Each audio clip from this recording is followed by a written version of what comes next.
Quero convidá-los para a mesma leitura. Se puder desligar esse ar, está vindo bem aqui em mim, por favor. A mesma leitura que fizemos na última celebração da ceia. Se você puder projetar aí, meu filho, Gálatas capítulo 3, verso 23 a 25, depois segunda de Paulo aos Coríntios, capítulo 12, verso 9 e 10, e depois a primeira de Pedro, capítulo de número 5, verso 10. É o mesmo texto, pastor? Sim, é o mesmo texto. Nós queremos concluir a ministração que iniciamos mês passado, na ceia aqui, falando sobre graça. Vamos ler então, capítulo 3, verso 23 de Gálatas. Gálatas 3, 23 diz assim: mas antes que viesse a fé, estávamos sobre a tutela, a chancela, a cobertura da lei, e nela encerrados, guardados, protegidos para essa fé que de futuro haveria de revelar-se. 24, de maneira que a lei nos serviu de aio, de tutor, para nos conduzir a Cristo. A outra versão diz: a lei serviu-nos de tutor até que Cristo viesse, a fim de que fôssemos justificados pela fé. O último verso, verso 25. Mas, tendo vindo a fé, já não mais permanecemos subordinados à tutela da lei, a esse aio que essa versão está dizendo. Agora, segunda de Paulo aos Coríntios, capítulo de número 12. Segunda de Paulo aos Coríntios, capítulo de número 12, verso de número 9 e 10. Então ele me disse: a minha graça te basta, porque o meu poder se aperfeiçoa na fraqueza. De boa vontade, pois, mais me gloriarei nas fraquezas, para que sobre mim repouse o poder de Cristo. Verso 10 agora. Pelo que sinto prazer nas fraquezas, nas injúrias, nas necessidades, nas perseguições, nas angústias, por amor de Cristo. Por quê? Porque quando sou fraco, então é que sou forte. O último texto, 1 de Pedro, capítulo de número 5, verso de número 10. Projeta aí, por favor, meu filho. 1 de Pedro, capítulo de número 5, verso de número 10. Ora, o Deus de toda graça, que em Cristo vos chamou à sua eterna glória, depois de ter sofrido por um pouco, Ele mesmo vos há de aperfeiçoar, firmar, fortificar e fundamentar vocês. Deixa projetado esse texto aí, por favor. Graças a Deus. Eu quero louvar a Deus essa manhã ainda pelas dezenas de pessoas que estão acompanhando essa transmissão, estão cultuando conosco, muito longe de Foz do Iguaçu, algumas em Foz do Iguaçu, mas que estão junto conosco, cultuando ao Senhor nessa manhã. Quero louvar a Deus por essa manhã, termos mais uma vez na comunhão da igreja o pastor Carlos Alberto. Eu estava sentindo muita falta dele, mandei uma mensagem essa semana, e ele é muito precioso. Fique de pé, ele e sua muito digna esposa. Vamos aplaudir a Jesus pela vida do pastor Carlos Alberto e a sua muito digna esposa. Ele venceu. Eu não sei se a irmã teve o Covid, teve também, Mas então os dois venceram o Covid. Aleluia, obrigado, pastor. Sua presença sempre me alegra e chancela aquilo que a gente está ministrando. Eu sempre digo isso ao pastor Carlos Alberto. Pastor Carlos Alberto, ele tem uma graça para ensinar a gente tão poderosa, igual meu pai tinha. Ele chega e diz assim: eu posso lhe falar uma coisa? Aí você diz pode. Depois que você diz pode também,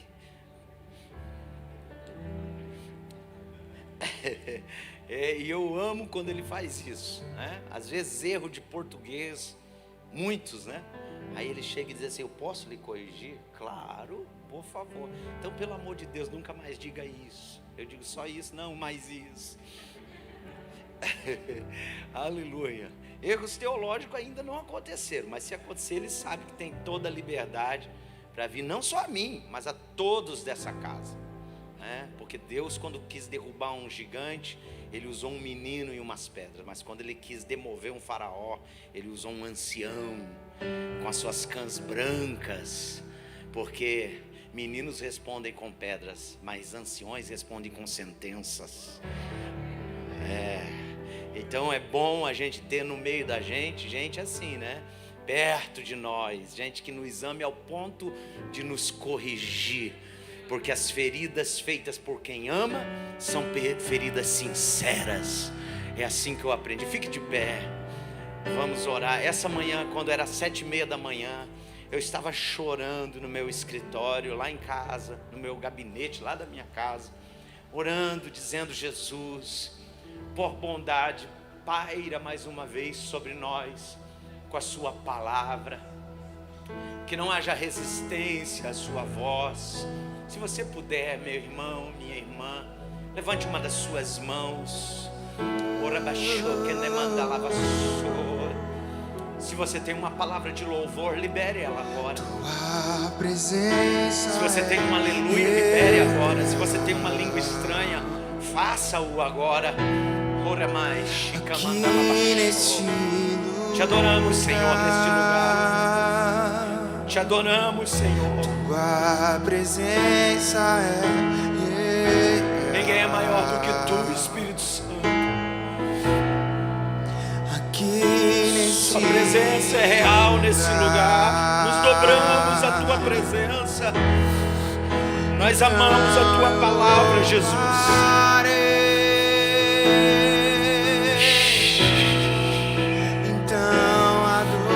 Nós amamos a tua palavra, Jesus. Então me renderei. Se tem uma palavra de louvor, faça-o agora. Se tem uma palavra de adoração, faça-o agora. Shekalamanda rabashori andarabastérias. Tu és real, Jesus. Tu és Senhor de tudo e de todos. Não há Deus maior. Então eu louvarei. O túmulo está vazio. Então me renderei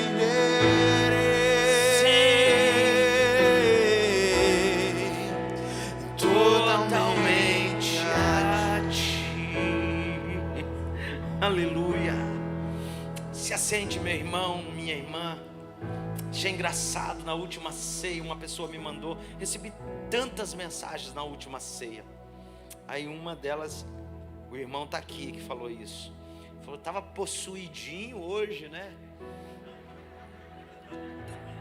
Achei interessante isso.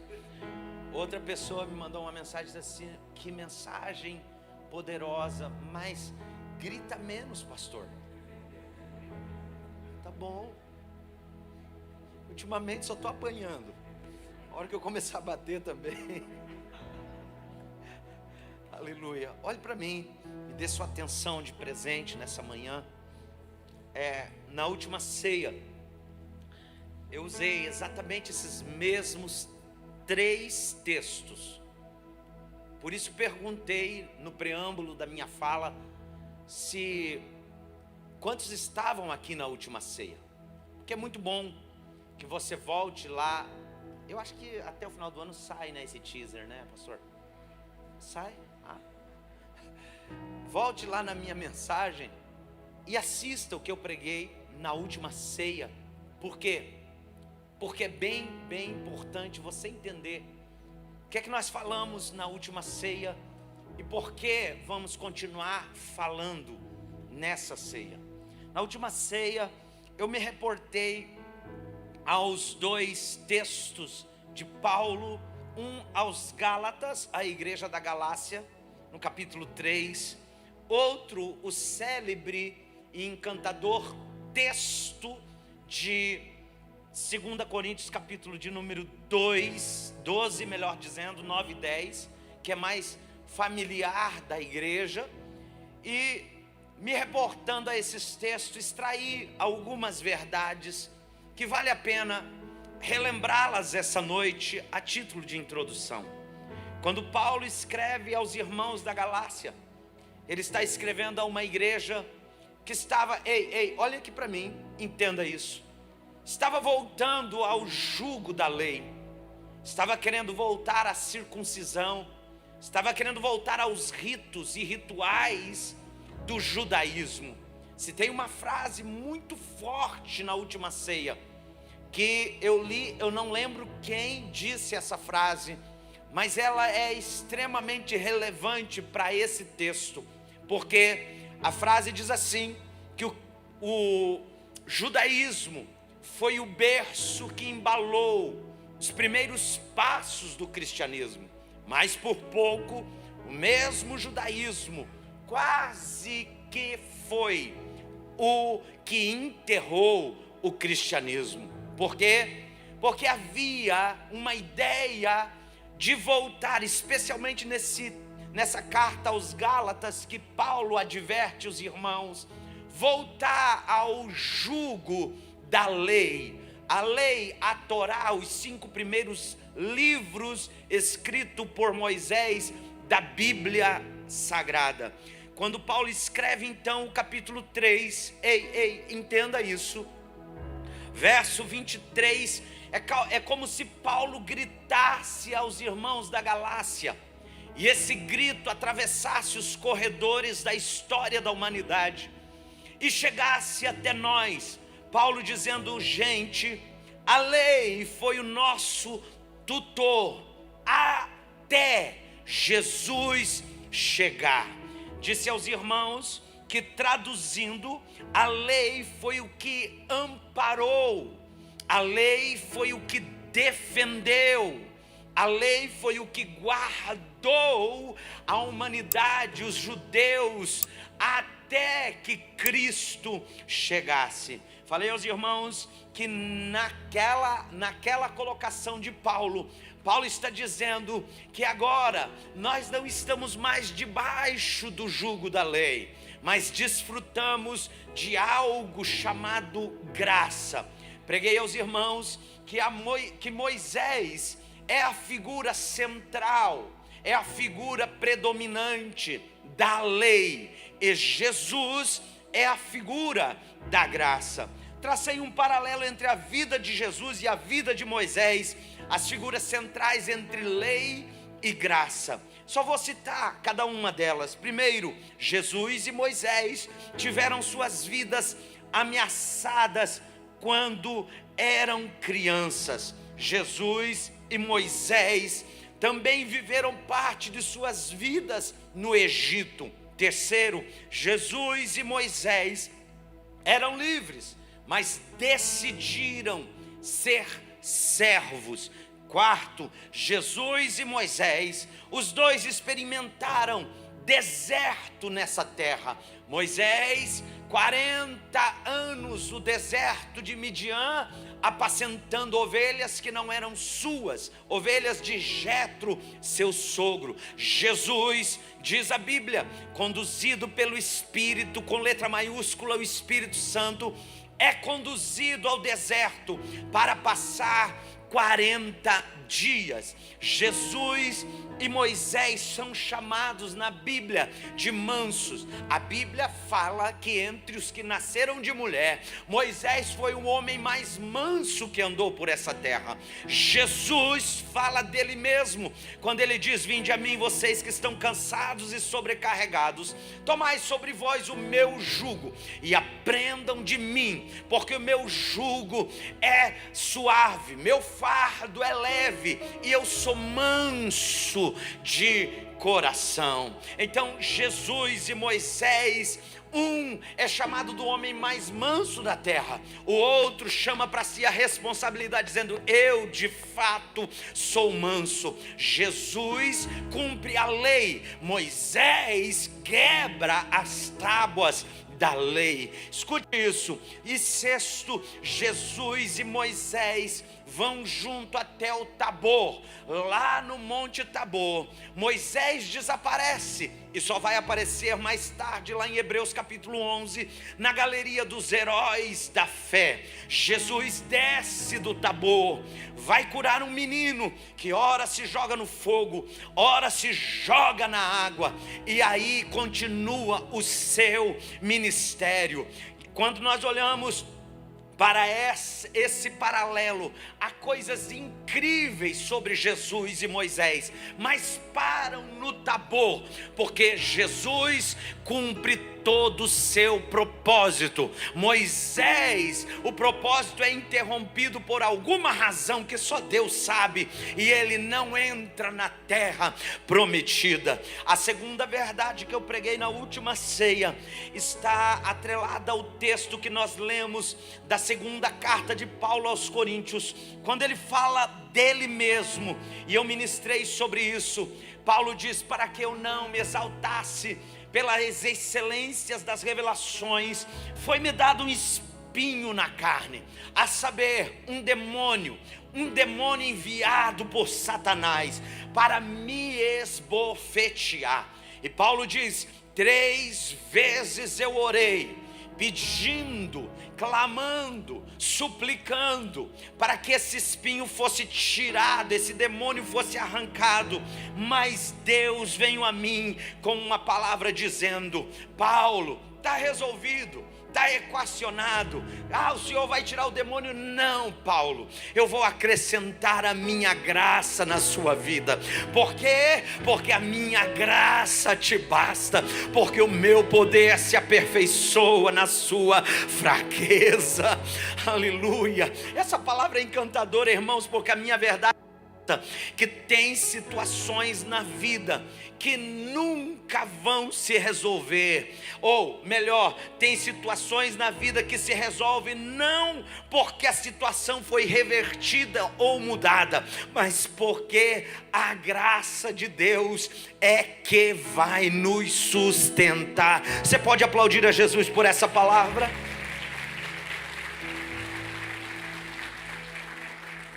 Hoje quero falar aos irmãos sobre o terceiro texto que nós lemos, a primeira de Pedro, capítulo 5, verso 10, diz assim: ora, Deus é um Deus de toda graça, Ele que vos convocou à sua eterna glória em Cristo Jesus, logo depois de terdes sofrido por um período curto de tempo, Ele vos restaurará, Ele vos confirmará, Ele concederá forças e vos estabelecerá para seres firmes alicerces. Queridos, todas as vezes que eu fui ensinar alguém a fazer um sermão, a escrever uma mensagem, eu digo para as pessoas, sugerindo na introdução, que elas escrevam quem escreveu o que está sendo pregado, para quem escreveu e quando escreveu. Isso é extremamente fundamental para o que eu vou falar esta manhã nessa reunião de Santa Ceia. Porque quem escreveu o texto que acabamos de ler foi Pedro. Pedro era filho de João. nasceu junto com outros 2 discípulos em Betsaida, aquela aldeia que fica ao norte de Israel, margeando o mar da Galileia. Pedro era irmão de André, era casado. Quando você vê aquela série The Chosen, quantos já assistiram essa série? Olha, pouquinhos. Quantos já assistiram La Casa de Papel? Não levanta a mão, irmão. Eu quero incentivar você a assistir essa série, talvez uma das mais incríveis séries que a Netflix já lançou, mais incrível até para mim do que o filme que o Mel Gibson fez sobre Jesus. E quando a gente assiste essa série The Chosen, a vida de Pedro é exposta nos primeiros capítulos. A vida antes de ser discípulo mostra-nos quanto Pedro era um 71, quanto Pedro era um falastrão, o quanto Pedro dava nó até em pingo d'água, até na até quem cobrava impostos.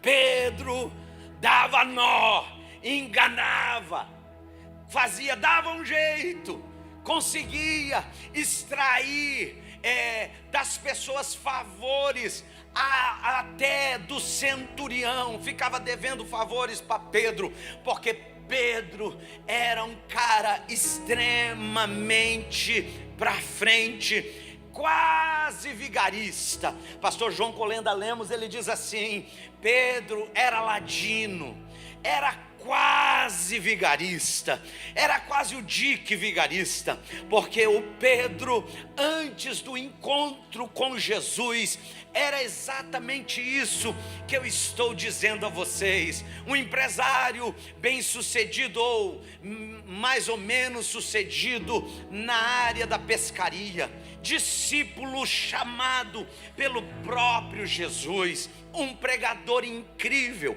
sanguíneo. A mensagem de Pedro não era igual de Paulo, profunda, mais ou menos como o pastor Tiago prega. Não, a mensagem de Pedro era mais parecida comigo, era mais eloquente, era mais gritão, era mais parecido com Apolo, o evangelista afogueado que Atos dos Apóstolos fala.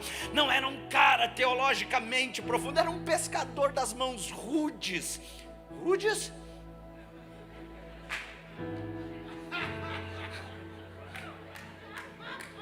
Era um pescador.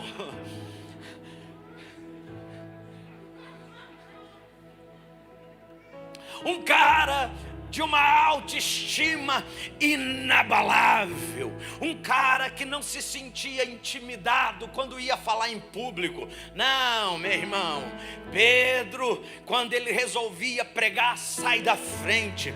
As cruzadas que Pedro pregava não tinha para ninguém. Paulo recuava e ficava assistindo, porque quando Paulo pregava, os outros dormiam. Quando Pedro pregava, os outros se convertiam. Ah, você não concorda? Tudo bem, não tem problema. Mas essa é a leitura que eu faço do gigante apóstolo Pedro, um cara que não se sentia intimidado em público, falava, agia, se expressava, carismático. Você vê na série The Chosen, está muito viva essa série dentro de mim. Quando você vê naquela série, ele chegava no bar e ele dizia: pessoal, hoje a bebida é pela minha conta, serve todo mundo aí. Ah, Pedro era invocado e todo mundo devia favores para ele. Assista essa série, você vai gostar. Pedro no Novo Testamento é a figura emblemática, principalmente pela maneira, você, de tudo que eu falei, você tem que guardar isso agora, pela maneira intensa como ele se entregava, como ele comprava as brigas, como ele entrava no meio. Daqui a pouquinho eu vou falar um pouquinho exatamente sobre algumas coisas que ele fez. Mas Pedro, eu sou encantado com Pedro, me identifico com Pedro. Ele, junto com Tiago e e João faziam parte do alto clero de Jesus. Todo mundo é discípulo, mas quem vai para o Monte da Transfiguração? Pedro, Tiago e João. Todo mundo é discípulo, mas quem vai entrar em Samaria? Pedro, Tiago e João. Todo mundo é discípulo, mas quem vai para a prensa do óleo? Só Pedro, Tiago e João. Interessante, todo mundo participou da ceia, mas Jesus diz assim: vamos orar comigo. E é interessante, pastor Tiago, que Pedro é o único que Jesus vem cobrar. Todo mundo está dormindo, e aí Jesus olha para João e para Tiago, não diz nada, mas olha para o Pedro e diz: você não pode orar pelo menos 1 hora comigo? Se está todo mundo dormindo, por que o Senhor vem chamar a atenção só de mim? É porque todo lugar extremamente valoroso é proporcionalmente perigoso. Por que você acha que quando Jesus vai dizer: olha, meus discípulos, Satanás pediu para se andar com todos vocês? Não, Jesus não diz isso. Ele chega em Pedro: olha, Pedro, Satanás pediu para fazer com você aquilo que fazem com trigo, ficar malhando, judiando do trigo. E eu fiz um pedido de oração por você, mas vigia, viu, Pedro? Por quê? Porque todo lugar que é altamente valoroso é proporcionalmente perigoso. Quando você olha para Pedro, essa é a figura, essa é a melhor expressão que eu consigo. Um homem incrível, com falhas e fraquezas incríveis e com restituição incrível. Escute o que eu vou dizer. É por isso, é por causa dessa biografia. Vou parar de gritar um pouco, vou falar mais. Amados, é por isso, é por causa dessa biografia, que não tem ninguém na Bíblia que poderia dizer o que Pedro diz nessa epístola que nós acabamos de ler. Ninguém na Bíblia, nem Paulo, poderia dizer. Não é só alguém que é ortodoxo, que sabe o que está dizendo. Não, é alguém que vive. Pedro chega e diz assim: gente, quero dizer uma coisa para vocês, quero viver. Santa Ceia de julho de 2021, pandemia. Deus é um Deus de toda graça. Deus não é um Deus de alguma graça, não é um Deus de um pouco de graça, não é um Deus que em alguns momentos tem lampejos de graça. O nosso Deus, o Deus que você serve, que adora, o Deus que você resolveu sair de manhã da sua casa para vir engrandecê-lo, o nosso Deus, Jeová, Ele é um Deus de toda graça. Se você puder, aplauda o nome dEle essa manhã.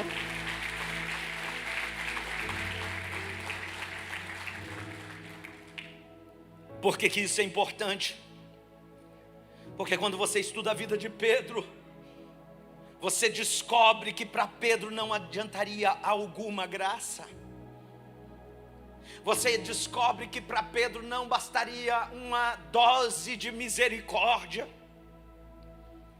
Você descobre que para Pedro não bastaria apenas benevolência. Só tem uma religião que admitiria um cara como Pedro ser um dos pais da igreja. Só o cristianismo. Um cara volúvel, um cara sanguíneo, ora está celebrando nos montes as conquistas, ora está prostrado no vale das decepções, ora está dizendo coisas poderosas a Deus, ora está negando Deus. Como alguém pode ser confiável? Como alguém pode servir para o ministério? Como alguém pode servir a ceia? Como alguém pode receber chave do reino, sendo Pedro? Como? Não se explica, essa equação não fecha. Em um momento ele está tendo a revelação de quem Cristo é. O que os homens dizem que eu sou? Aí um diz, aí eles estão dizendo que tu és Elias. Eles estão dizendo que tu és Jeremias. E Pedro fica olhando. Eles estão dizendo que tu és um dos profetas. E Pedro fica ouvindo. Daqui a pouco Pedro pega a palavra e diz assim. Jesus pergunta, e vocês o que dizem? Pedro diz assim, tu és o Cristo, o Filho do Deus vivo. Pedro esperava naquele momento, sendo sanguíneo. É uma interpretação que eu tenho, é algo que eu penso, que eu deduzo na minha mente. Como diz o pastor Djalma Toledo, na minha mente santificada. Eu penso que ele, naquele momento, está dizendo assim. Eu penso não, porque todo penso é torto. Eu acredito que naquele momento ele estava esperando Jesus dizer assim, uau, Pedro. Ah, Pedro, você, cara, você é demais. Pedro, você é o top. Aqui não tem ninguém maior do que você, Pedro. E Jesus olha e diz assim, disseste bem, Pedro, mas não veio de você isso.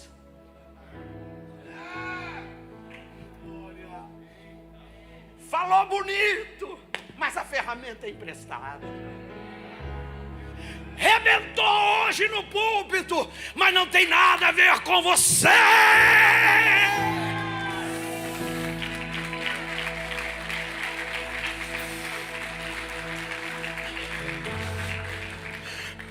Ah, meu Deus. Você agora, Pedro, você detonou na resposta, mas isso não tem a ver com o que você aprendeu na pescaria, não tem a ver com o que você ouviu dizendo por aí. Isso que você está falando foi o Pai que te revelou, Pedro.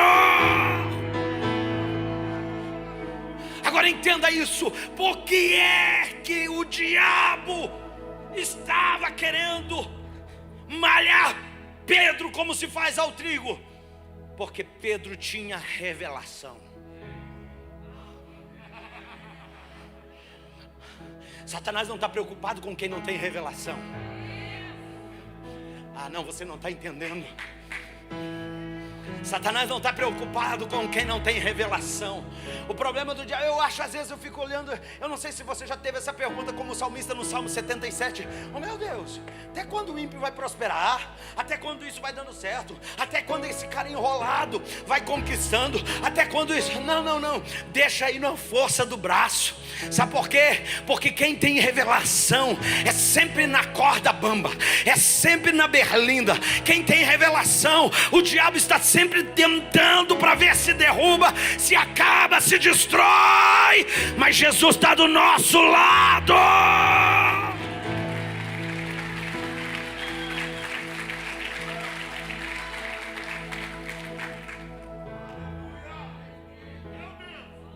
Por isso, Pedro, o fato de ter revelação não significa que você é convertido.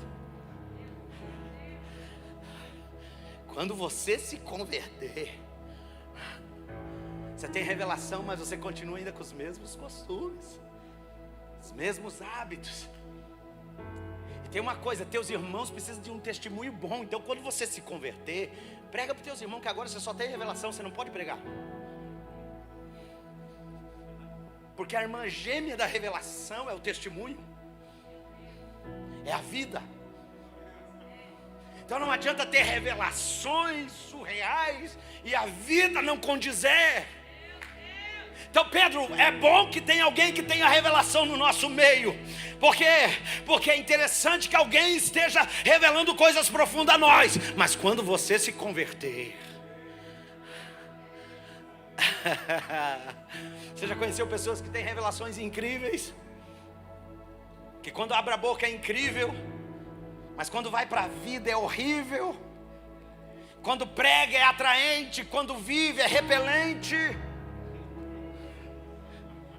Então, revelação sem vida.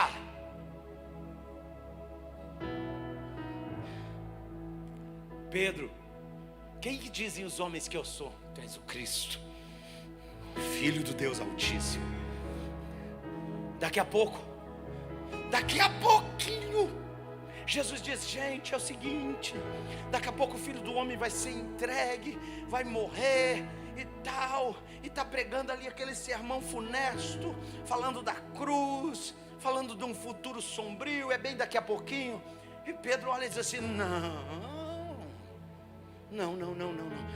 tem dó de ti. Ó, Pedro querendo ensinar Jesus. Tenha dó de ti, rapaz. O senhor não pode deixar isso acontecer com o senhor. Eu me lembro algumas vezes que eu estou pregando aqui na igreja, o Azaf era pequeno. Aí quando a gente saía ali, ele queria ir em algum lugar para comer. Algumas vezes ele dizia: pastor, papai, por que o senhor não convida o pastor Aguinaldo para a gente ir jantar? Aí eu dizia: vou convidar. Aí ele falava assim: papai, hoje o senhor arrebentou. Digo: é, macho, como é que tu sabia que tu estava lá na salinha? Eu disse: não, macho, só pelas costas molhadas de suor. Já vi que detonou. Tem dó de ti. Viva de autocomiseração. Não faz isso contigo não. Jesus, eu sei quem tu é, eu já tive a revelação quem tu é. Se o Senhor tiver dó de ti, ninguém te encosta a mão. Tenha dó de ti. Jesus diz assim: para trás de mim, Satanás, demônio, não cogitas as coisas do alto. Está tentando me tirar do propósito. Que a primeira coisa que acontece com quem vive de autocomiseração é sair do propósito, é não cumprir o propósito. Tem dó de ti, para trás de mim, Satanás. Segundo, Pedro é o único homem que, por causa da fé e da ousadia, não sei o que você pensa do que eu vou dizer, mas também não estou muito preocupado. Só estou preocupado com o pastor Carlos Roberto. Foi o único que, por fé e ousadia, foi capaz de andar sobre as águas. Único. Fé e ousadia. Fé e ousadia. Ousadia e fé. Fé e ousadia. Está vindo lá. Quem está vindo lá? Quem está vindo? É o fantasma? Não, não é o fantasma. Quem está vindo lá?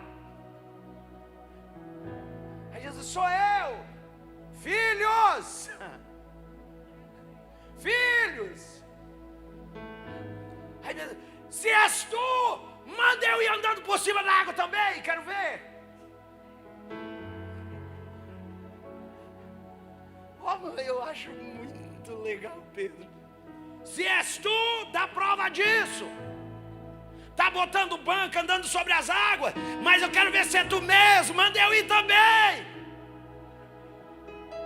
Aí Jesus diz assim: eu gosto de Pedro. Vem, Pedro. Vem. Pula do barco. Dá um passo. Ah, meu Deus do céu, eu acho isso maravilhoso demais. Aí Pedro olhando assim: está mandando? Eu vou. Me segura, senão eu vou. Começou a andar sobre as águas. Deu um passo. Está firminho, 2. Não sei quantos ele deu. Aí de repente, ele tira os olhos de Jesus e começa a ouvir assim, ó.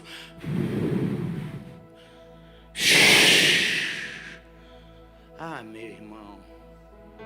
Quando ele ouve isso, que ele vai colocar o outro passo, cadê o chão? Pedro é o único homem que disse para Jesus: ainda que todo mundo te abandone. O senhor não está entendendo? Eu sou aroeira. Ah, pode todo mundo ir embora. Se todo mundo for embora, se eu tenho a certeza de uma coisa, eu vou estar estar junto. Eu não vou te... Se tem uma coisa, Jesus, quero que o Senhor saiba, se for preciso, eu até morro por ti. Ó a conversa, irmão. Não, Pedro, você não está entendendo. Eu vim para morrer por você. Não, o Senhor não. O Senhor não precisa ficar preocupado. Se todo mundo for embora, eu fico.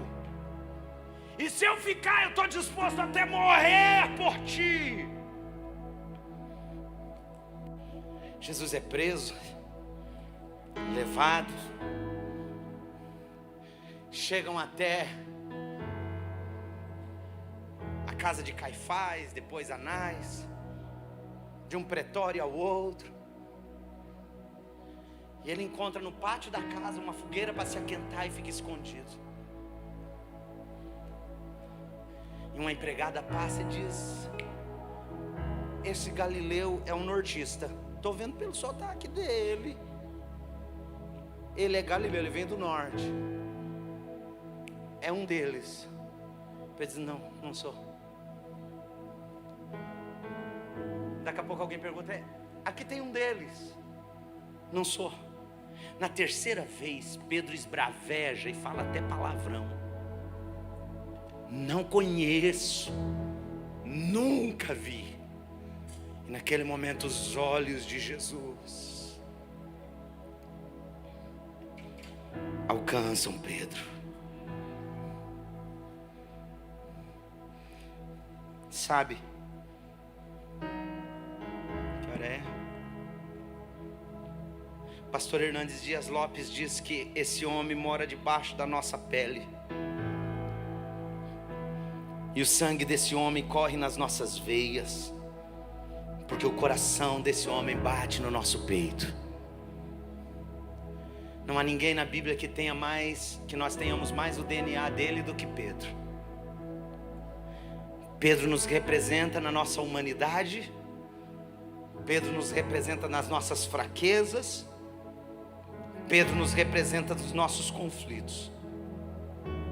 Pedro nos representa nas nossas tensões. Quantas vezes a gente desfruta de revelações incríveis, insights poderosos. Uau! Quantas vezes a gente desfruta de momentos inaudíveis, indecifráveis. Quantas vezes a gente está em reuniões que a gente diz: eu podia naquele momento ser levado daquele ambiente.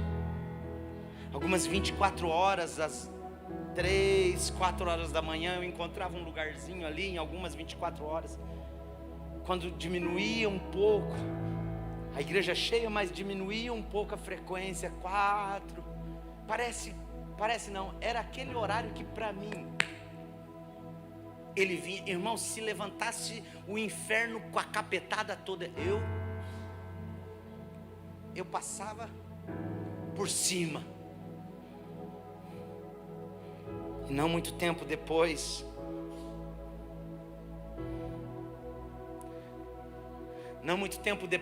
de vitórias incríveis, palavras poderosas, momentos indescritíveis, Satanás encontra um espaço na nossa vida. E você faz coisas que você nunca imaginou fazer. Pensa em coisas que você nunca imaginou pensar. Diz coisas que você nunca imaginou dizê-las. Mas eu amo o jeito que Jesus fala com Pedro quando o diabo está usando a boca dele. Jesus olha para Pedro. Jesus não diz para Pedro ir embora. Jesus não diz para Pedro arredar. Jesus olha para Pedro e diz assim: arreda, Satanás. Vai-te, demônio. Vai-te, espírito maligno que está falando na boca do meu discípulo. nesse momento de fragilidade, nesse momento de debilidade, Jesus poderia dizer: Pedro, dizendo essas coisas, você não serve mais para andar comigo. Jesus não diz isso, Jesus diz assim: Pedro, o diabo arreda e você fica. Alguém está entendendo isso que eu estou pregando?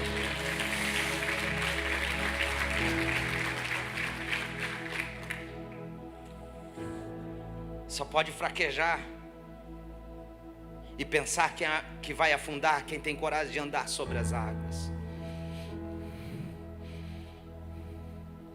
Quem nunca teve coragem de colocar o pé no nada e acreditar que o braço de Deus está escondido. Sabe aqueles filmes que você vê, a pessoa tem que ultrapassar uma ponte que não existe, mas quando ela coloca o pé, aparece. Só pode desfrutar desse lugar Josué, que coloca o pé na água e o Jordão abre. Quem sempre fica do lado de cá, esperando o Jordão abrir para tentar passar, nunca chega em lugar nenhum. Mas quem coloca o pé, de todos os discípulos, ele é o único que andou sobre as águas junto com Jesus. Junto com Jesus. Quando a gente vai no Mar da Galileia, eu já fui 5 vezes, espero ir mais 10. Quando você chega lá, tantas coisas que aconteceram naquela região e naquele mar: pesca milagrosa, multiplicação de pães e peixes na beira daquele lago. Mas a primeira coisa que eu imagino é Pedro colocando o pé na água. Irmão, se eu fosse sozinho de noite, eu ia tentar. Verdade. Se eu fosse sozinho, ninguém tivesse comigo, eu ia colocar o pé. Eu amo aquele louvor que diz: tua voz me chama sobre as águas, onde os meus pés podem falhar. E ali eu encontro no mistério, em meio ao mar, confiarei, porque ao teu nome amarei. E além das ondas, e além das ondas olharei. E se o mar crescer, Rude? Se o mar crescer, somente em ti descansarei. Por quê? Porque eu sou teu e tu és meu.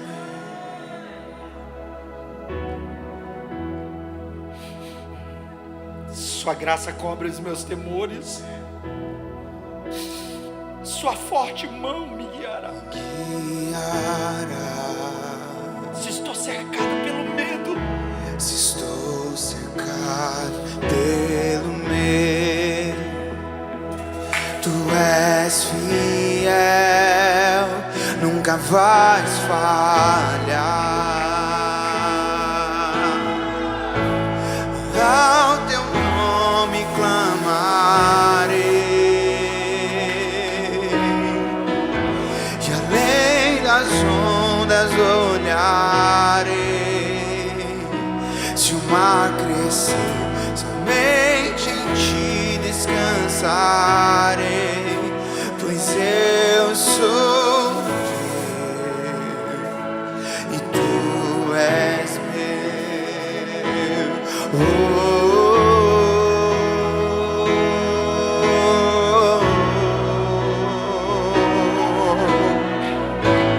Guia-me para que em tudo em ti confie, sobre as águas eu caminhe, por onde quer que chames.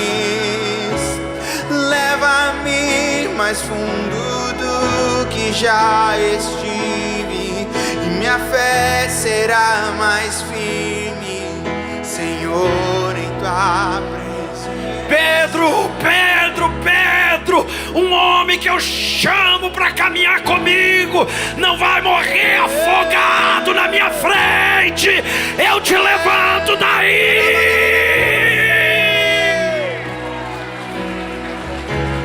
Leva-me mais fundo do que já estive, minha fé será mais firme, Senhor, em tua presença. Se Sinta a mão dele pegando você agora.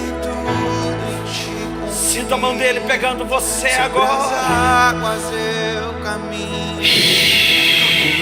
Sinta a mão dele encaminhando você agora. Leva-me. Solta esse grito que está preso na garganta. Essa lágrima que está segurando no teu rosto. Não, você não vai morrer afogado. Aquele que te chamou te sustenta. Guia-me pra que em tu te confie. Sobre as águas eu caminho. Por onde quer que chame.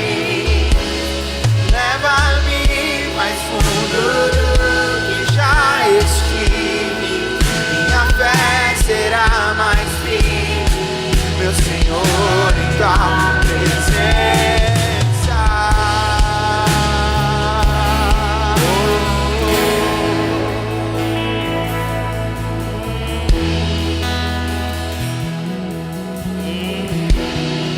Se assenta, irmão.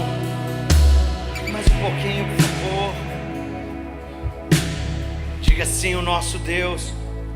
Não, todos juntos, diga assim: o nosso Deus é um Deus de toda graça. Segundo, Pedro diz: a graça nos aperfeiçoa. Aperfeiçoar vem do verbo, aperfeiçoa vem do verbo aperfeiçoar, que é o mesmo que sofistica, acaba, melhora, apura, esmera, termina, retoca, trabalha. Não se trata do que eu sou, se trata do que eu estou me tornando. Ei, escuta o que eu estou te dizendo. Pedro andou 3 anos e meio com Jesus e a espada estava na cinta. Engraçado que Jesus nunca mandou Pedro tirar a espada da cinta. Mandou guardar de novo na cinta.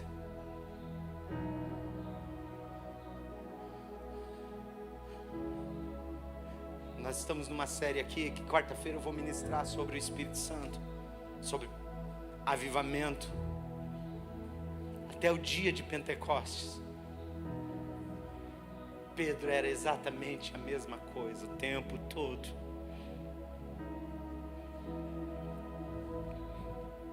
Pense num homem que precisava ser burilado, tratado, sofisticado, melhorado, apurado, esmerado, retocado.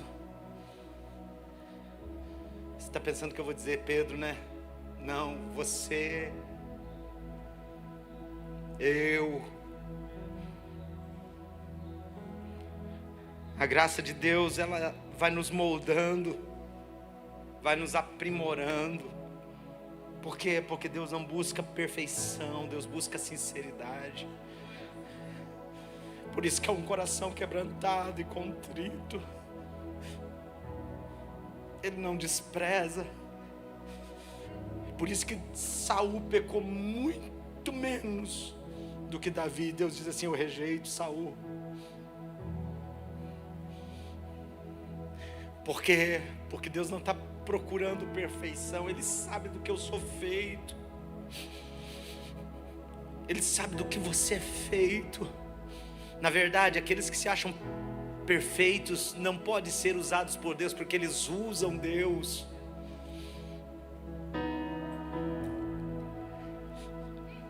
Sabe, Pedro, antes de ser revestido do poder do Espírito, ele nega. Depois de ser revestido, ele prega. Antes de ser revestido, ele nega. Depois de ser revestido, ele prega. Hoje eu estava estudando e mandei uma mensagem para o pastor Ben-Hur, lá em Marlboro, perto de Boston. Eu disse: amigo. Aí ele falou assim: amigo, diz que você flua essa manhã. Ele tem 4 reuniões hoje, 3 reuniões.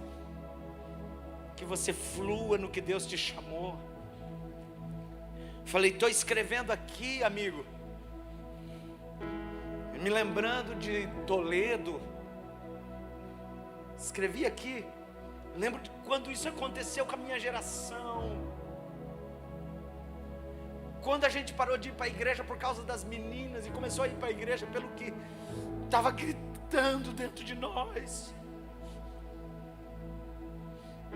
Quando a gente preferiu não jogar bola para ficar trancado num quarto, orando.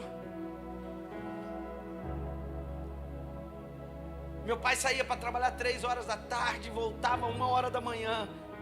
Muitas vezes ele saía, eu estava trancado orando, ele voltava, eu estava trancado orando, no mesmo lugar. Uma vez ele foi lá e me tirou e falou, chega.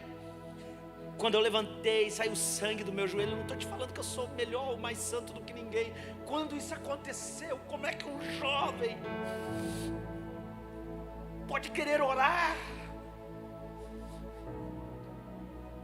Onde está o start para isso? Quando é que Pedro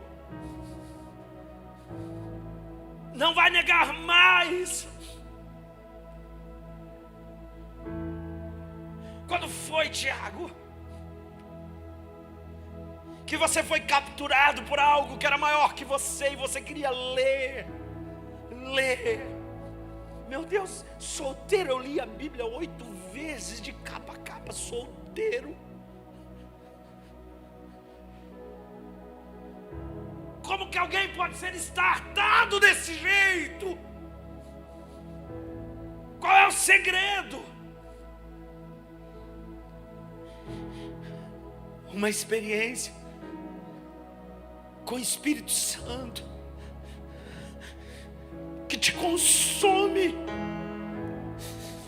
Você tem mais vontade de ficar com Ele do que de beber água. Mais vontade de ler a Bíblia do que ver série. Mais vontade de estar aqui do que estar no shopping. Nossa geração não precisa mais de informação. Chega. Essa geração precisa de uma experiência, de algo que o capture. Todas essas madrugadas eu tenho levantado e tenho dito a Deus, Jesus, encontra o coração dos meus filhos, encontra o coração dos jovens. Essa geração não precisa mais de entretenimento.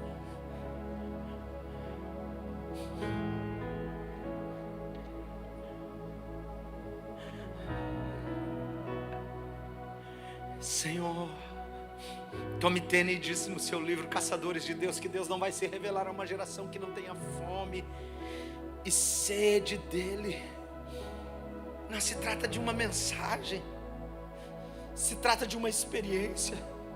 Naquela época, ser homem de Deus era andar de terno, gravata. Então eu comprei um terno ridículo, horrível, pouco dinheiro. Comprei um terno branco, parecia um pai de santo, todo de branco. Ser homem de Deus era ter uma pastinha daquela dos TJ. E eu tinha uma pastinha daquela. O Benhur também tinha. Era eu e ele que tinha. Aí eu assumi uma mocidade de um lugar chamado Vila Pioneira.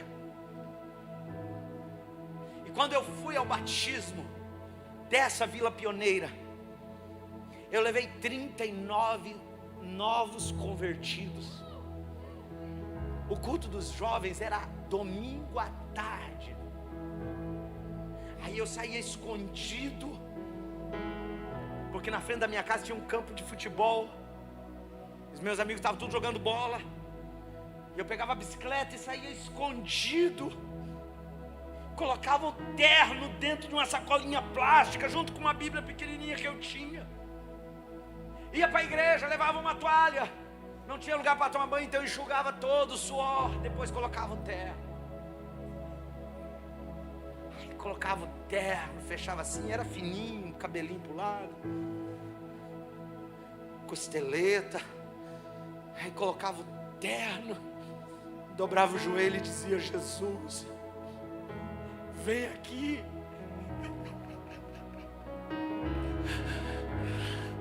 Vem aqui na Vila Pioneira. Vem aqui, Espírito Santo. Igual o Senhor vai lá no meu quarto, vem aqui. Vem aqui. Pedro, depois de ser cheio do Espírito Santo, alguém passa e diz assim: estão bêbados. Pedro diz: ninguém está bêbado aqui. Eu li a Bíblia, é o que disse o profeta Joel.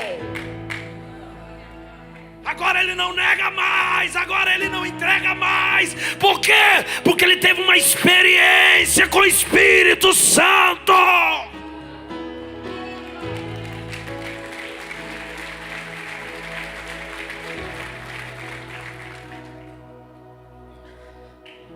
Não se trata de uma pregação, se trata de uma experiência. Se trata de ser capturado, encontrado, tirado do mercado. Quando os olhos vão brilhar por outras coisas. Lembra, Aguinaldo? Quando você pegou a Bíblia, se trancou num quarto e disse: eu vou conhecer esse Deus. Feche seus olhos. Senhor, não nos deixa nos acostumar com esse ambiente, Senhor.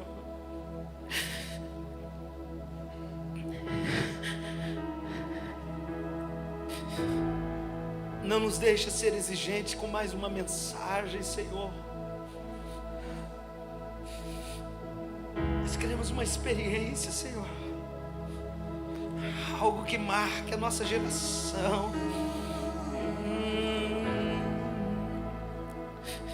Senhor, começa pela minha vida.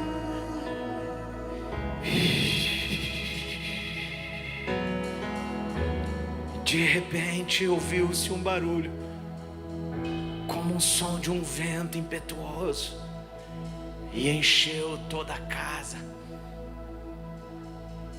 Quem ia morrer ou quem ia viver não importava, porque uma experiência era maior do que a vida ou a morte. Dá-nos uma experiência, Senhor. Levante suas mãos, clame pela sua geração, clame pelos seus filhos agora, clame. Clame pela nossa comunidade. Vem, vento, vento. O Senhor pode levantar pregadores essa manhã, incendiar corações essa manhã, incendiar anciões essa manhã, incendiar famílias essa manhã. Eu sei que tem alguém sentindo o que eu estou sentindo. Não, nós não vamos morrer nesse mar bravio. Ele toma a nossa mão e nos levanta desse lugar.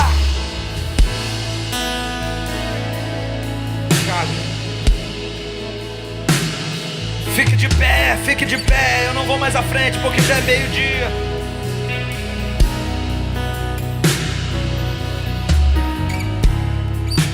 Feche os seus olhos. Vamos adorar a Jesus. Sim, Senhor. Ao teu nome clamarei. Sim, Senhor. E além das ondas olharei. Se o mar crescer, somente em ti descansarei. Pois eu sou teu e tu és meu.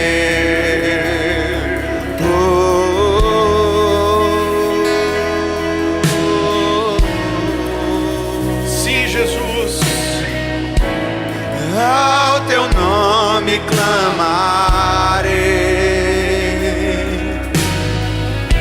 e além das ondas olharei. Se o mar crescer, somente em ti descansarei. mas eu sou e tu és meu.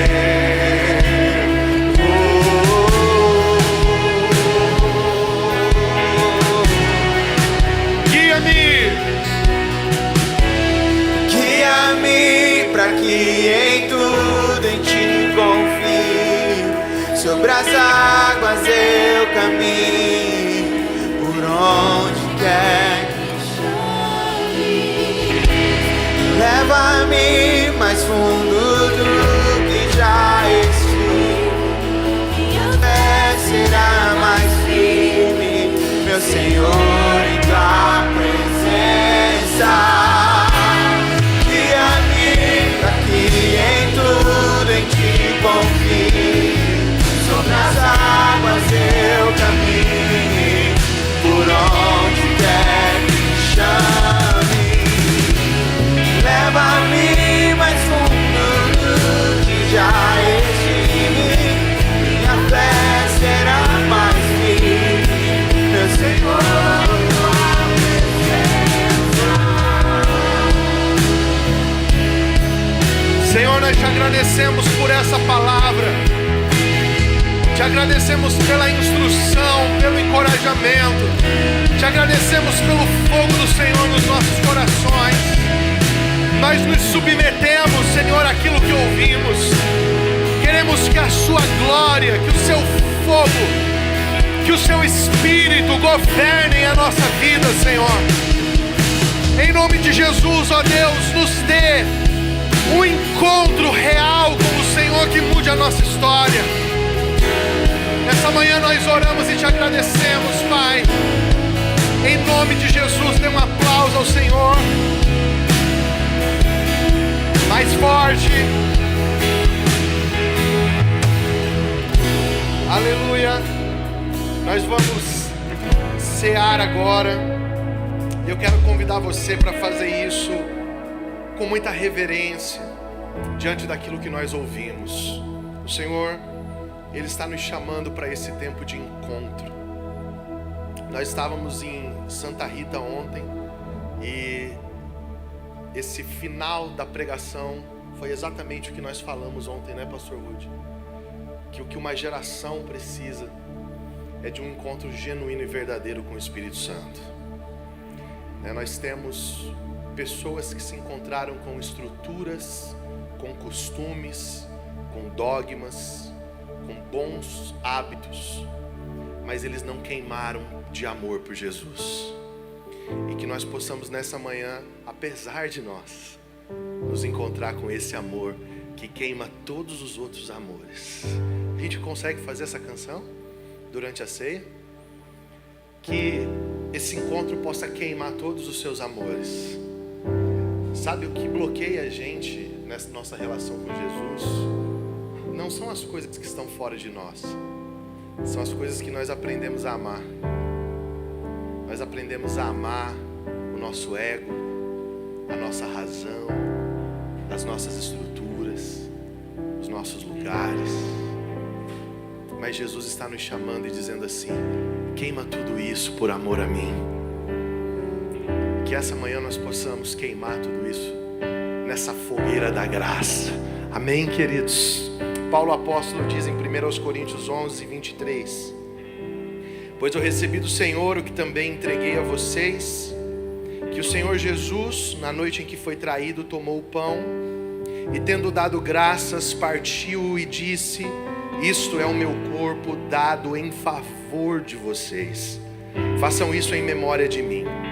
Da mesma forma, depois da ceia, ele tomou o cálice e disse: este cálice é a nova aliança no meu sangue. Façam isso sempre que beberem em memória de mim.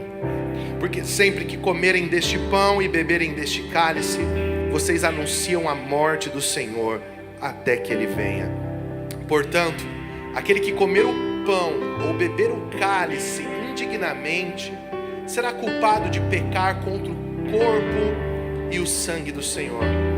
Examine-se cada um a si mesmo, e então coma do pão e beba do cálice. Pois quem come e bebe sem discernir o corpo do Senhor, come e bebe para a sua própria condenação. Por isso há entre vós muitos fracos e doentes, e vários já morreram. Mas se nós tivéssemos o cuidado de examinar a nós mesmos, não receberíamos juízo. Quando, porém, somos julgados pelo Senhor, estamos sendo disciplinados para não sermos condenados com o mundo. Portanto, meus irmãos, quando se reunirem para comer, esperem uns pelos outros. Nós estamos agora nesse momento de discernir o corpo do Senhor. Aqui dentro não existe o Tiago, não existe o Leandro, não existe o Fabiano, o Gilmar, o Queiroga. Aqui dentro existe o corpo de Cristo. E que nós possamos comer esse pão, beber esse cálice com a mente de que foi para comprar esse povo que está aqui, esse nós, esse ajuntamento que é o corpo de Jesus, que o Senhor entregou toda a sua vida e derramou todo o seu sangue. Amém? Eu quero convidar os pastores para tomar os seus lugares aqui acima, por favor. E nós vamos celebrar a ceia agora. Quero convidar o pastor Francisco para apresentar o pão. Vocês podem mesmo segurar e apresentar o cálice em oração. Podem subir aqui. O pastor Francisco está aparecendo hoje assim eu não vou nem dizer, eu ia dizer ministro do STF, mas está queimado. Paz, igreja. Levanta suas mãos aqui para frente, por favor, feche os teus olhos. Senhor Jesus, está diante de nós, Senhor, o suco de uva e o pão. Suco de uva, Senhor, que é símbolo do teu sangue derramado, Senhor, na cruz do Calvário, por cada um de nós, por mim, por cada um dos meus irmãos e irmãs que estão aqui nesta manhã. O pão, Senhor, que é símbolo do seu corpo, que foi rasgado por nós. Guarda cada um, Senhor, guarda cada família da tua igreja. Obrigado, Pai, em nome de Jesus.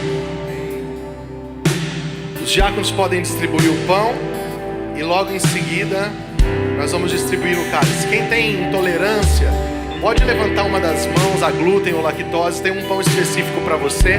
Você só dá um oi assim, levanta a mão que a nossa irmã vai levar até você.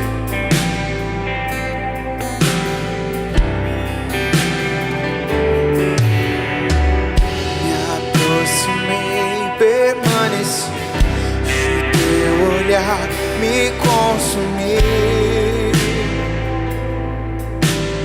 Eu sou todo teu.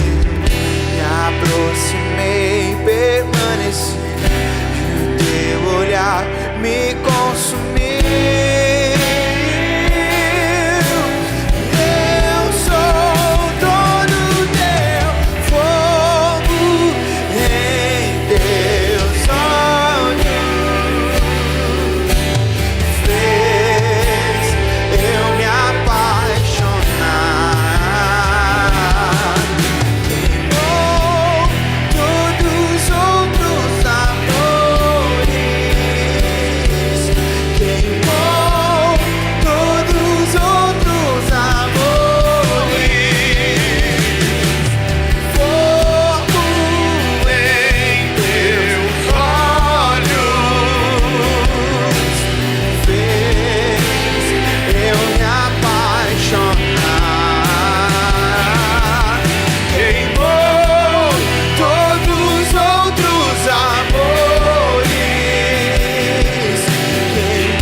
Você já participou do pão? Fique em pé e vamos adorar o Senhor. Senhor, destrua todos os ídolos do nosso coração.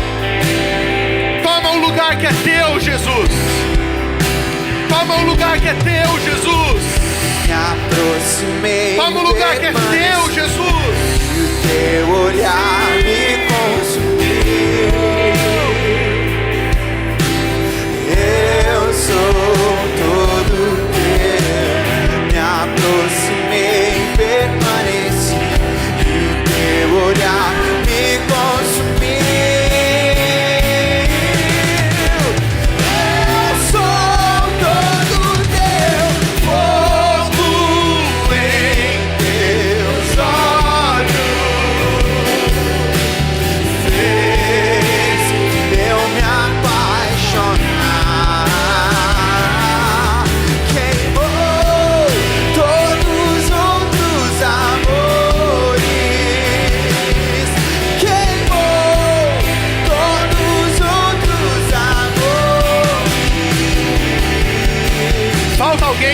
participar do pão? Todos participaram? Alguém não participou? Lá em cima, na plataforma, está sendo entregue agora. Então nós vamos agora participar do cálice do Senhor. Eu quero convidar você para não tomar o cálice ainda. Você segura o cálice, nós vamos fazer isso juntos, amém? Então, os diáconos podem distribuir os cálices em nome do Senhor Jesus. Eu ainda tenho fome, eu ainda tenho lenha. Tem aí ainda? Então vamos adorá-lo, vamos! Pode vir queimar. Eu ainda tenho fome, eu ainda tenho lenha. Pode vir queimar, pode vir queimar.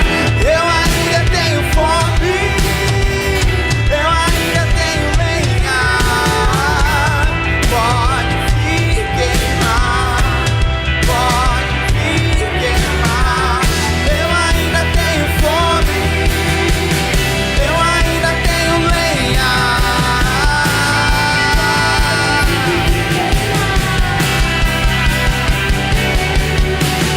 Fogo em teus olhos fez eu me apaixonar. Queimou todos os outros amores, queimou todos os outros amores. Enquanto os cálices são distribuídos, antes da gente cear, deixa eu falar algo para você.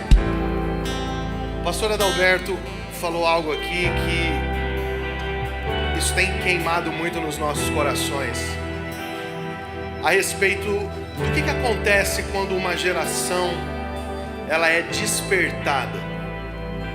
Porque realmente a nossa geração e a geração que veio antes de nós, ela sofreu esses despertamentos. E isso é muito interessante, porque eu ouvi o pastor falando assim: o que é você se trancar dentro do quarto e não querer mais nada a não ser buscar a Deus? Isso é loucura para uma geração de jovens em qualquer tempo. Mas existe um código bíblico para que isso aconteça. Quem é a grande responsável pelo despertamento de uma geração? É a geração que vem imediatamente antes dela. Então nossa geração foi despertada porque atrás de nós existiam homens que se trancavam 12 horas, 13 horas, passavam dias em jejum trancados na igreja. Haviam homens de altares. Então eu, por exemplo, por várias vezes tive que ir na sede da Assembleia de Deus que eu congregava, tentar falar com o meu pastor presidente. Eu não conseguia, porque fazia 7 dias que ele estava trancado, sem comer nada, só bebendo água. Então quando eu fiz pela primeira vez os meus 3 dias de jejum, só bebendo água, sabe qual era o sentimento quando eu terminava os 3 dias? Eu falava: meu Deus do céu, eu fiz só 3 dias, o meu pastor está há 7 dias trancado. Eu quero dizer uma coisa para você: se tem alguma coisa errada acontecendo com a geração depois de nós, a pergunta que a gente precisa fazer é: o que está acontecendo de errado conosco? Se os nossos filhos não estão querendo Jesus, talvez é porque eles estão vendo que nós não estamos querendo Jesus o suficiente. Então eu quero nesse momento falar com a minha geração. Você que tem 30 anos, 35 anos, 28 anos, por favor, não morra. Eu tenho visto muita gente orando e dizendo: Senhor, me dá um esposo, me dá um marido, eu quero casar em santidade, eu quero ser santo. E aí casa, e aí depois que casa, morre. Vive trancado em casa e não tem mais fogo, não tem mais desejo, Eu não me refiro à minha geração passada, porque eu tenho para onde olhar. A pergunta é: as pessoas que estão vindo depois de nós, elas vão ter para onde olhar? Elas têm o que ver. Avivamento é muito mais do que um momento em uma manhã. Avivamento é um rompimento de uma vida inteira. Então, se nós queremos ver uma geração avivada, nós precisamos de uma geração que morra. E eu estou disposto a morrer pela próxima geração. Eu não quero o Patrick, que daqui a 10 anos você olhe e diga assim: eu não tive um pastor que jejuava por 7, 10, 15 dias. Eu não tive um pastor que orava por 6 horas. Porque eu serei o responsável pela morte da sua geração. Isso não é sobre pastores, isso é sobre pais. Isso é sobre líderes. Que você que está aqui nessa manhã, saia dessa manhã sabendo que há um bastão de fogo e de vida que precisa ser passado para a próxima geração. E quem vai passá-lo é você que está aqui hoje sendo desafiado pelo Espírito Santo, porque Deus não fala com quem está ausente, Deus só fala com quem está presente. Então eu quero convidar você para levantar esse cálice agora para o céu e fazer uma aliança genuína e verdadeira com Jesus. Chega de performance, nós precisamos de coisas reais. Nós precisamos de verdade.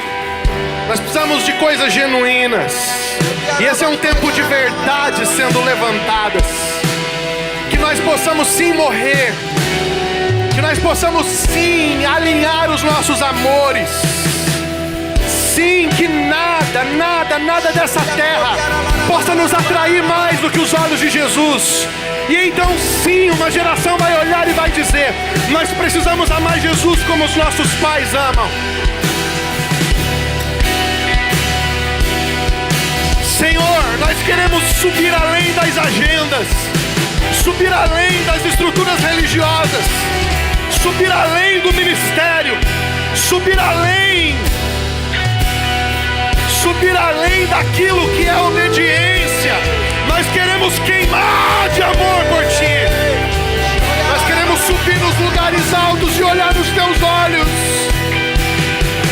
e amar só a Ti, e querer só a Ti, e buscar só a Ti.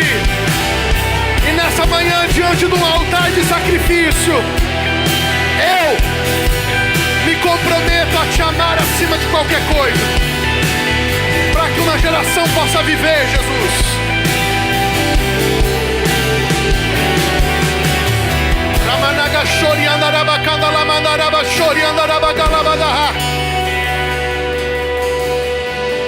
Não foi com prata e nem com ouro que fostes resgatados da vossa vã maneira de viver, mas pelo precioso sangue de Jesus Cristo. Participe desse sangue e desse cálice como um vencedor, como pais e mães de uma geração que vai queimar de amor.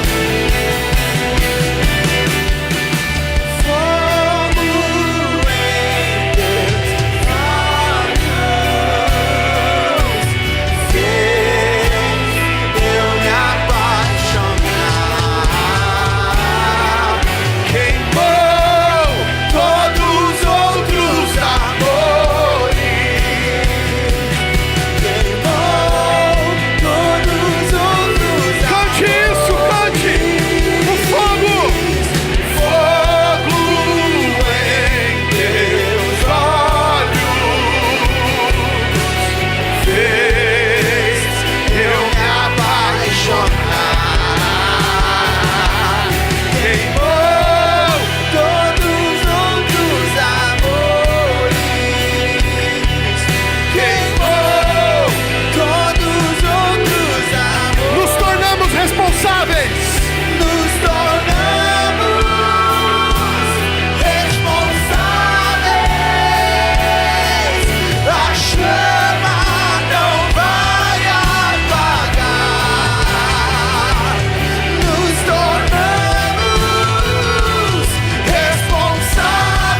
Diga: no que depender de mim, Senhor, a chama não vai apagar. Que o amor de Deus, o nosso Pai, a graça do nosso Senhor e Salvador Jesus Cristo, a comunhão e as consolações do Espírito Santo, e sejam conosco hoje para todos sempre. Se você crê, diga amém. Deus é bom toda hora. Aplauda Jesus. Deus te abençoe.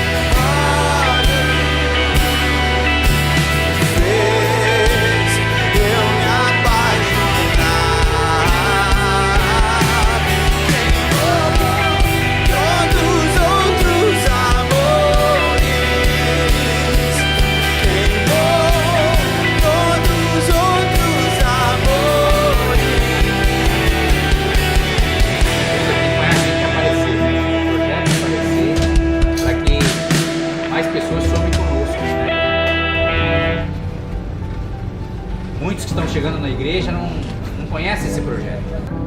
Você vê que é uma luta para a gente conseguir equipe para sair. E muitos ainda não se engajaram em nenhum ministério, né? Que pode ser uma mão para nós aqui, pode nos ajudar muito e nós precisamos.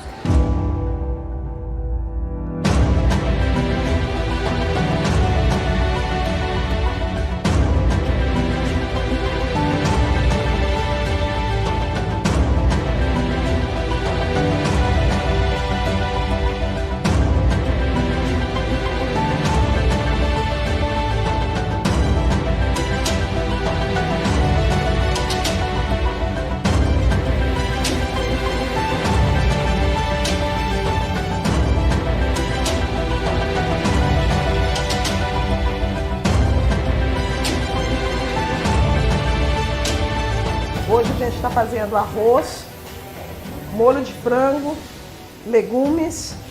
Hoje vai sair também polenta para a rua com molho e feijão que a gente está preparando. Então todas as quintas a gente está aqui preparando esses alimentos e logo mais vamos estar servindo os nossos irmãos na rua.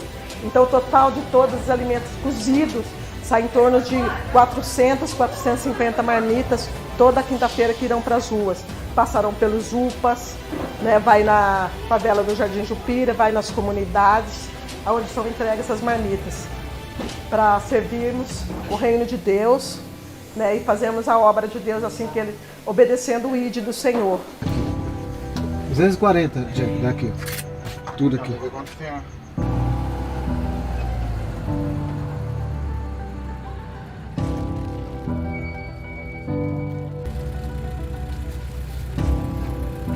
Aqui, ó. Obrigada, querida. Deus abençoe.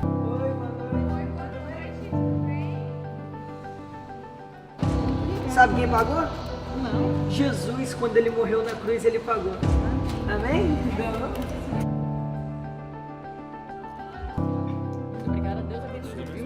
Participo do projeto Pão na Madrugada há 6 anos. Nós acreditamos que esse trabalho que nós fazemos aqui nas quintas-feiras é uma oferta. Então a gente acredita que essa é uma forma muito importante. A gente está aqui doando o nosso tempo.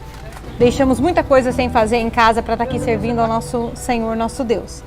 Convidamos vocês para vir fazer parte disso junto conosco. A adoração a gente pode fazer em espírito, mas o serviço a gente precisa fazer em carne. Então venha fazer parte disso conosco.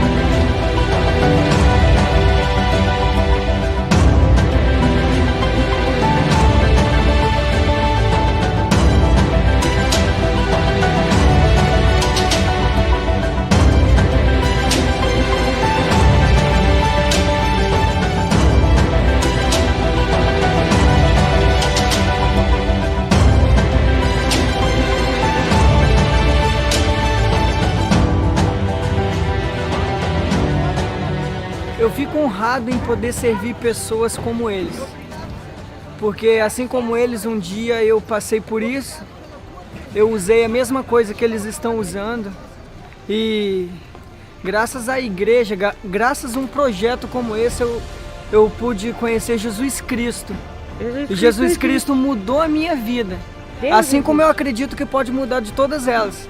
Então a importância desse trabalho, ela é incrível, porque pessoas como eu, como foi alcançada pelo Evangelho, como um trabalho social como esse, através da sua vida, muitas pessoas podem ser encontradas, achadas em Cristo. Precisamos de você.